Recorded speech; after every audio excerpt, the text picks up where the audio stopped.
The steady hum of equipment filled the International Space Station's medical bay as Dr. Tom Miller organized his supplies. It was just another routine day in space until the emergency alert blared through the station's speakers. Unidentified object approaching. All personnel to emergency stations. Tom rushed to the observation window, his heart pounding.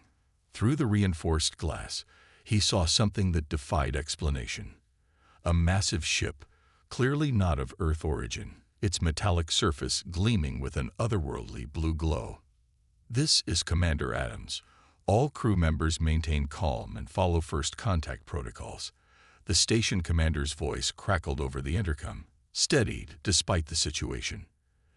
The alien vessel matched speed with the space station, coming to a perfect stop barely half a kilometer away. Its size made the ISS look like a toy in comparison. The entire crew held their breath, waiting for whatever would happen next.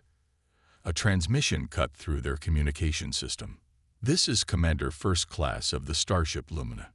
We request immediate medical assistance." The voice spoke perfect English, though it carried an odd musical quality. Mission Control's response came quickly. "This is Houston. Please state the nature of your medical emergency." There was a pause before the alien commander replied. "I must be examined by a human doctor. Only a human doctor. This is non-negotiable." The request sent shockwaves through the station. Through the window, Tom could see movement on the alien ship's surface. A smaller vessel was deploying from its hull. "Dr. Miller," Commander Adams called over the intercom. "Report to the main airlock. You're our only medical officer aboard." Tom's hands trembled as he gathered his medical kit. Years of training had prepared him for space emergencies, but nothing had prepared him for this. As he made his way to the airlock, he could hear the chatter of his crewmates monitoring the situation. The alien shuttle docked with precise efficiency. Through the airlock's window, Tom saw 5 figures. 4 of them wore elaborate protective suits that concealed their forms completely. But their commander was different. Standing nearly 7 feet tall, the alien leader wore only a simple white garment.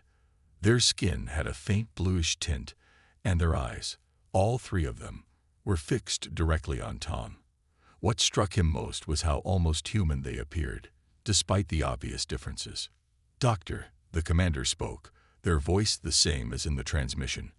"I apologize for this unexpected arrival, but I must insist on an immediate examination by you." The other aliens shifted uncomfortably. One of them stepped forward, speaking in a language Tom didn't understand. The commander silenced them with a gesture. "Commander," Tom said, trying to keep his voice professional, "I need to understand what I'm dealing with. Our protocols." "Your protocols are irrelevant," the commander interrupted. "I selected this station specifically because of you, Dr. Miller. Your research on genetic adaptation in zero-gravity environments is exactly what we need." Tom froze. His research wasn't classified, but it wasn't widely publicized either. How did they know about it? Before he could respond, alarms blared again. Multiple ships had appeared in Earth's orbit. Military vessels, according to the chatter in his earpiece. "We don't have much time," the commander said urgently. "My request for human medical examination goes against my people's laws. Those ships are here to stop us, but they don't understand. We need humanity's help." The commander's third eye began to glow faintly, and for a moment, Tom saw something like fear in their expression. The other aliens backed away, their body language screaming disapproval. "Will you examine me, Dr. Miller? The future of 2 species may depend on your answer." Tom looked at the commander, then at the growing number of ships appearing in Earth's orbit. He thought about his oath as a doctor, about humanity's first contact with alien life, and about the incredible fact that of all doctors in the solar system, this advanced being had chosen him.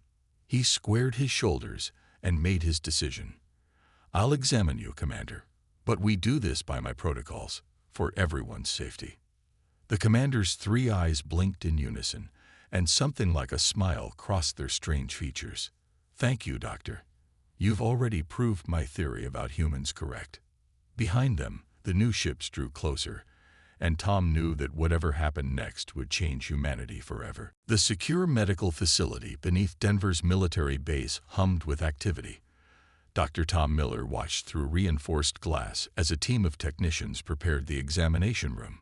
The alien commander lay on a specially designed medical bed, surprisingly calm despite being surrounded by Earth's most advanced scanning equipment.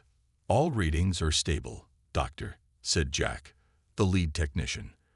"But these vital signs, they don't match anything in our database." Tom nodded, checking the initial scans on his tablet.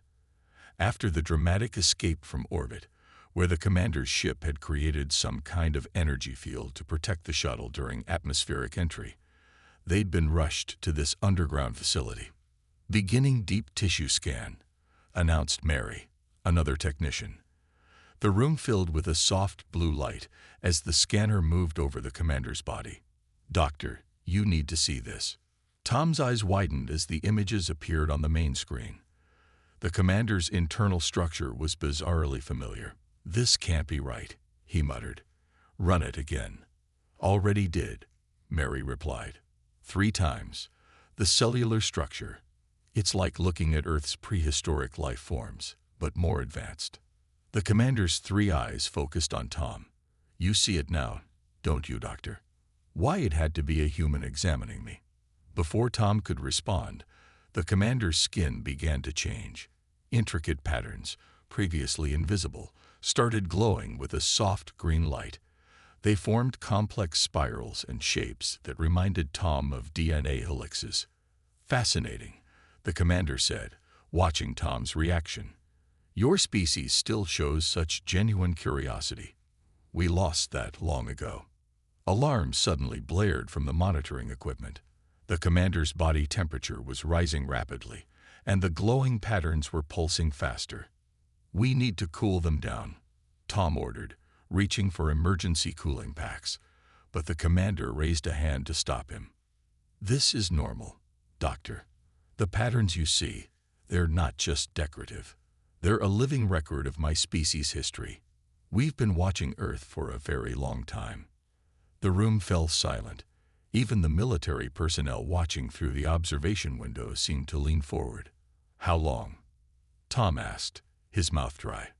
"We were here before your cities, before your civilizations, before your species had even begun to walk upright." The commander's middle eye fixed on Tom. "We left samples of our genetic code in Earth's oceans, what you'd call DNA. It evolved alongside your planet's life." Tom's mind raced. Could this explain the strange similarities in the commander's biology? "You seeded Earth with your genetic material." "Not exactly." The commander's patterns pulsed brighter. "We were born here, Doctor. Earth was our first home. We left when we achieved space travel, thinking we had evolved beyond the need for our birthplace. We were wrong." The monitoring equipment began picking up new readings. Complex molecular structures were appearing in the commander's bloodstream, unlike anything Tom had seen before. "Sir," Jack called out, "these new molecules, they are rewriting the commander's genetic code in real time." Tom watched in amazement as the alien's cellular structure began shifting before his eyes. It was like watching evolution happen in fast forward, but something was wrong. The changes seemed random, chaotic. "This is why I needed a human doctor," the commander said, their voice strained. "Your species understands something we forgot. Something about survival, about adaptation, about embracing imperfection." The glowing patterns began to fade, and the commander's breathing became labored. "My people, we thought we could perfect ourselves through genetic engineering. But we went too far. Now we can't adapt anymore. Can't evolve. We're dying, Dr. Miller. All of us." Tom looked at the readings again, understanding finally dawning. The commander's body wasn't just similar to Earth's prehistoric life. It was struggling to remember how to change, how to evolve.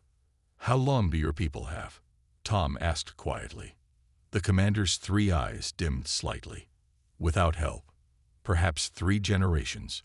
That's why those ships tried to stop us. The old guard believes asking for help is admitting failure, but I believe your people, your medical science, might be our last hope.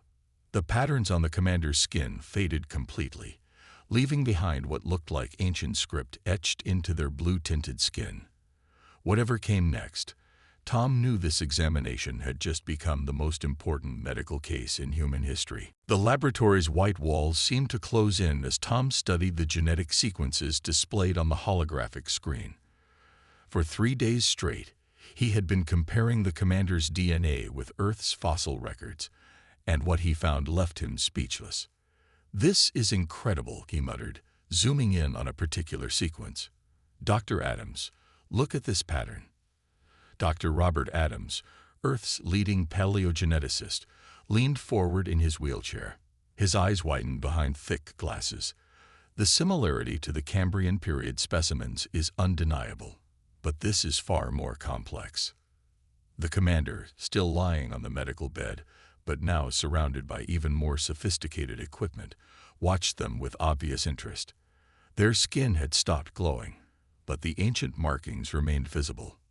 "Dr. Miller," the commander spoke, their voice weaker than before, "you found the connection, haven't discovered?" Tom nodded, gesturing to the display. "Your DNA contains sequences that match our planet's earliest complex life forms. But they're not just similar, they're perfectly preserved versions of what we find in our fossils. Like seeing a living photograph of Earth's past." Yes, the commander's 3 eyes blinked in sequence. "We were the first to achieve consciousness in Earth's oceans. When we left, we thought we were advancing beyond our primitive origins." A soft chime interrupted them as new test results appeared on the screen. Tom's heart raced as he read the data. "This is impossible. Your genetic structure contains mathematical sequences, actual encoded messages." The commander's skin rippled slightly, a gesture Tom had learned meant satisfaction. "We left messages in our wake, hoping that if another species achieved consciousness, they would find them. Humanity came remarkably close several times, but you never quite decoded them. Until now." Dr. Adams wheeled closer to the display. "The messages, they're not just in your DNA, are they? They're in Earth's fossil record too, hidden in the genetic code of ancient life forms." "Correct." The commander's middle eye fixed on Tom. "But there's something else in those messages, something we didn't intend. Evidence of our greatest mistake."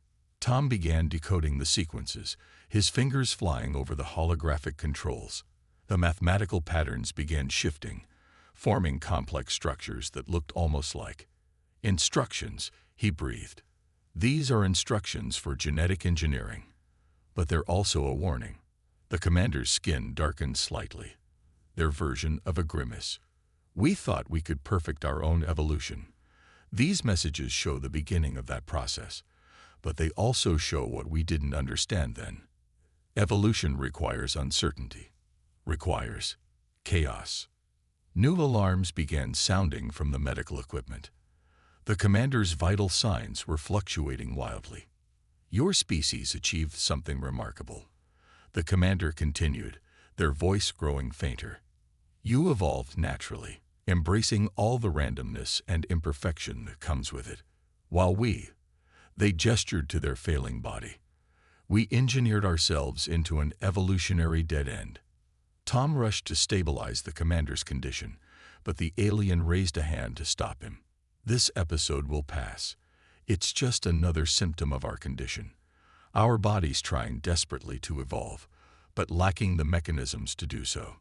Dr. Adams studied the decoded messages with growing concern.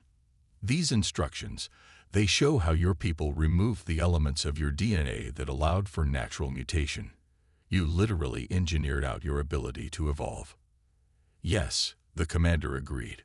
"We thought we had reached perfection. By the time we realized our mistake, it was too late. The changes had become permanent across our entire species." Tom looked up from the medical readings, his mind racing with possibilities. "But our DNA still has these elements, the ones you engineered out. If we could somehow—" "Now you understand why I chose you, Dr. Miller." The commander's three eyes seemed to brighten slightly. Your research on genetic adaptation in space. It's the closest anyone has come to understanding how to safely guide evolution without stopping it completely. The room fell silent as the implications sank in. Tom looked at the genetic sequences again, seeing them with new eyes. Hidden in this ancient alien DNA was both a warning from the past and possibly hope for the future. But time was running out. The commander's condition was deteriorating faster than expected, and somewhere up above, ships full of aliens who opposed this cooperation were probably already planning their next move. The secure medical facility's conference room was packed with Earth's top scientists and military officials. Tom stood at the front, his presentation displaying the commander's deteriorating condition alongside ancient DNA sequences. "Ladies and gentlemen," he began, his voice steadied despite his exhaustion. "What we're dealing with isn't just a medical emergency. It's a race against time to save an entire civilization." The commander had been moved to a special containment chamber, where their condition continued to worsen. Through the observation window, Tom could see the aliens' once bright skin growing darker, the ancient markings fading. "Their species is dying," Tom continued, switching to a new slide. "Not from disease or injury, but from something far more fundamental. They've lost the ability to adapt." General Brooks, a stern-faced man with graying hair, leaned forward. "Dr. Miller, are you saying these aliens, with all their advanced technology, somehow damaged their own DNA?" "Exactly." Tom highlighted a specific genetic sequence. "They believed they could perfect evolution itself. They removed what they saw as flaws in their genetic code, random mutations, imperfect copies, all the little changes that drive natural evolution." Dr. Adams wheeled himself to the front. "Think of it like this. They created a perfect photocopy of themselves, but lost the ability to make any new versions. Each generation is exactly the same as the last." The room erupted in murmured discussions. A scientist from India stood up. "But why come to us? Surely with their technology, they could fix this themselves." Tom switched to another slide, showing a comparison between human and alien DNA. "Because we have something they lost: genetic diversity, natural evolution. All the flaws they engineered out, we still have." The commander's voice suddenly came through the room's speakers, weak but clear. They had insisted on listening in. "Your imperfection is your strength. We thought we could achieve immortality through perfection. Instead, we achieved extinction through stagnation." The room fell silent. On the medical monitors, the commander's vital signs continued their slow decline. "How many of your people are left?" General Brooks asked. 3,400,012, the commander replied. "Each one exactly like me. Each one dying just as I am. We have perhaps 3 generations before our species ends completely." Tom pulled up his research data. "The commander chose me specifically because of my work on genetic adaptation in space. They believe we might be able to help them restore their ability to evolve." "And what do they offer in return?" someone asked from the back of the room. The commander's voice carried a hint of what Tom had learned was amusement. "Knowledge. Technology. But more importantly, a warning. You stand at a crossroads we faced millennia ago. The temptation to perfect your own evolution will come to you too." New alarms began blaring from the medical bay. Tom rushed to check the monitors. The commander's condition was deteriorating faster than expected. "We don't have much time," Tom announced, turning back to the room. "Their ships will return soon, probably with orders to prevent any cooperation between our species. We need to make a decision now." Dr. Adams spoke up. "If we help them, we're interfering with their natural course. If we don't, we're allowing an entire civilization to die when we might be able to save them."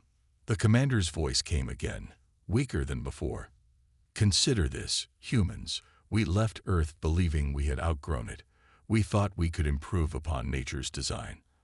Our reward was to watch your species emerge, evolve, and achieve in centuries what took us millennia. General Brooks stood up. Dr. Miller, what exactly would helping them entail? Tom brought up his preliminary research. We'd need to find a way to reintroduce controlled genetic variation into their DNA. Not enough to destabilize their entire species, but enough to restart their evolutionary processes. It's never been done before, but theoretically, it's possible. The commander finished. With your understanding of genetic adaptation and our technology, it's possible. But you must decide quickly.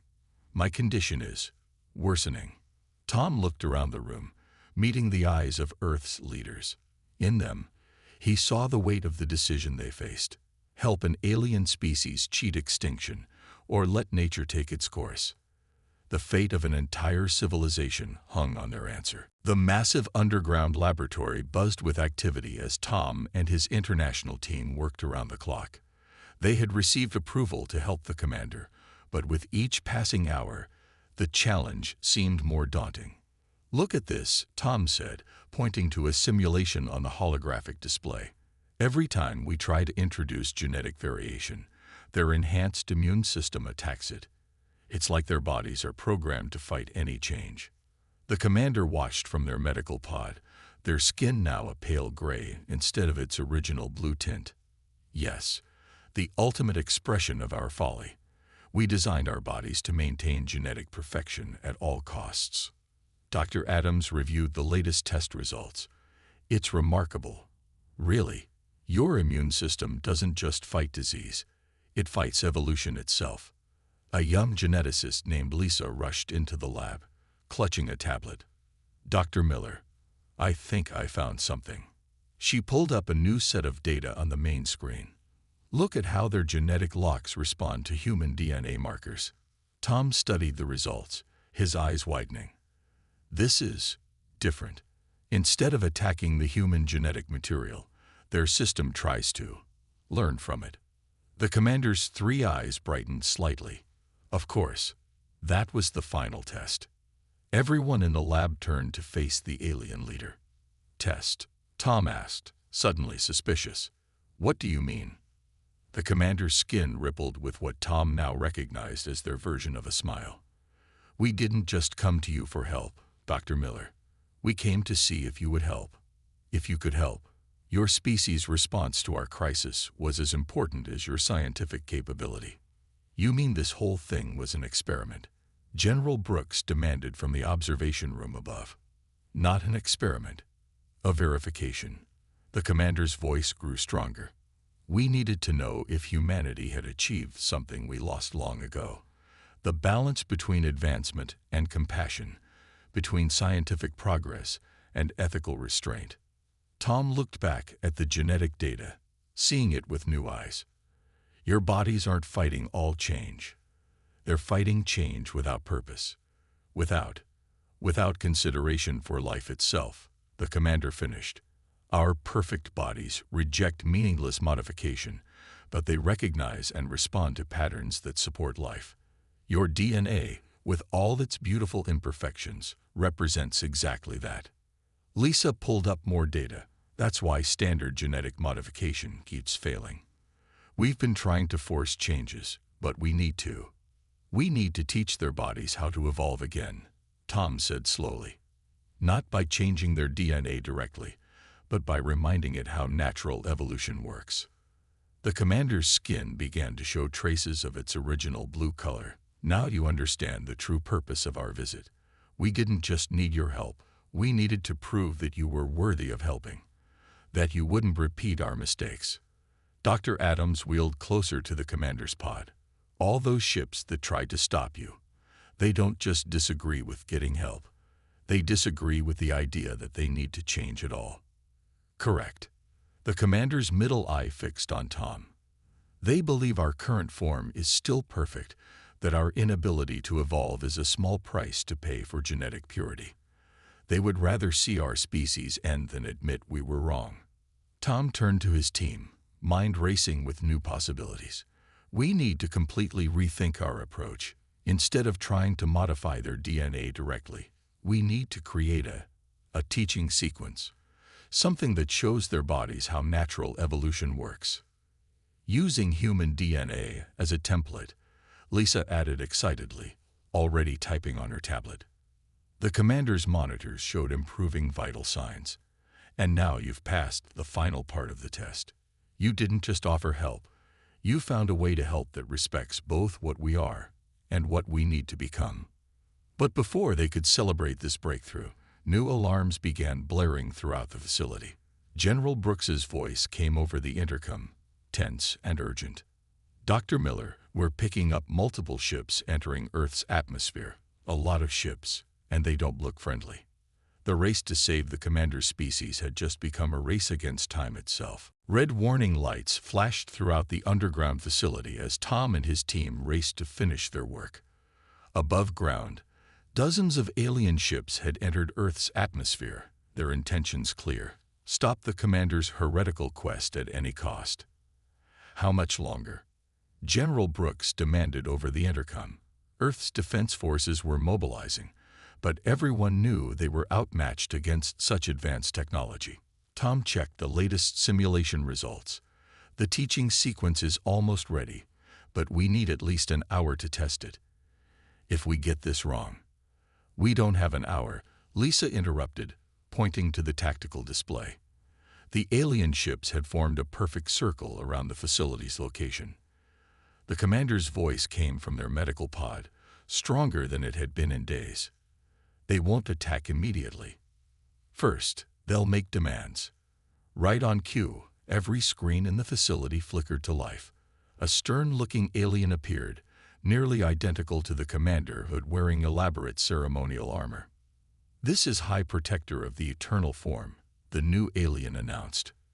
"Release our commander immediately and cease all attempts at genetic manipulation. This is your only warning." General Brooks started to respond, but Tom raised his hand. "Let me handle this." He stepped forward, making sure he was visible on the return feed. "High Protector, I'm Dr. Tom Miller. Before you make any decisions, you need to see our results. Your primitive attempts at genetic engineering are of no interest to us." The High Protector sneered. Tom pulled up the latest data on the screen. "We're not trying to engineer anything. We're teaching your bodies to remember something they've forgotten." He displayed the simulation showing how their teaching sequence worked with the commander's DNA. "Look at these results. We're not forcing changes. We're reminding your genetic structure how to adapt naturally." The High Protector's three eyes narrowed. "Impossible. Our form is perfect. It needs no adaptation." "Then explain this," Tom said, switching to live readings from the commander's pod. The monitors showed clear signs of natural genetic variation beginning to occur, small, safe changes that the commander's immune system wasn't fighting. The commander spoke up, their voice broadcasting to all ships. "Look at the truth before you, old friend. Our perfection is killing us. These humans have found a way to save us without destroying what we are." The facility fell silent. On screen, the High Protector seemed to be struggling with internal conflict. Lisa moved closer to Tom. "The teaching sequence is ready," she whispered. "We can start the procedure whenever you give the word." The commander's vital signs began to fluctuate. "We must decide now. My condition grows worse, and soon the changes will be irreversible." The High Protector's expression hardened. "You ask us to abandon millennia of genetic purity, to trust our species' future to humans." "No," Tom replied firmly. "We're asking you to trust in life itself, in the process that brought your species into existence in the first place." He paused, then added, "The same process that gave birth to humanity." The tactical display showed more ships arriving in orbit. Earth's governments had issued a global alert, and military forces worldwide were preparing for potential conflict. "If you attack," General Brooks warned, "you'll be destroying your only chance at survival. Is genetic purity worth the extinction of your entire species?"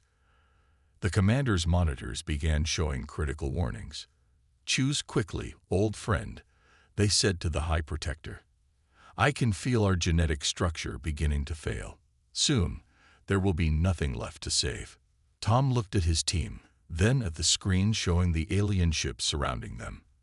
Everything hung in balance. The commander's life, the future of an alien species, humanity's first major interaction with advanced life, and possibly Earth's safety. The choice is yours, Tom said to the High Protector. But remember, your commander came to us for a reason. They saw something in humanity that your civilization had lost. The question is, are you willing to see it too? The High Protector's three eyes blinked in sequence as the fate of two civilizations waited on their answer. Sunlight streamed through the observation window of the medical facility as Tom watched the commander stand for the first time in weeks. Their skin had returned to its vibrant blue, the ancient markings now pulsing with renewed energy. The final test results are in, Lisa announced, her face glowing with excitement. The teaching sequence worked perfectly. Their DNA is showing signs of natural adaptation, but at a controlled rate that their bodies can handle. The High Protector, who had remained on Earth to oversee the procedure, stepped forward to examine the data. Their initial hostility had transformed into cautious wonder over the past few days. Remarkable, they said, three eyes scanning the results. The changes are subtle, yet profound. Our bodies remember how to evolve. Tom pulled up a comparison of before and after genetic scans. Your immune system no longer fights natural variation. Instead, it manages it, just like human bodies do.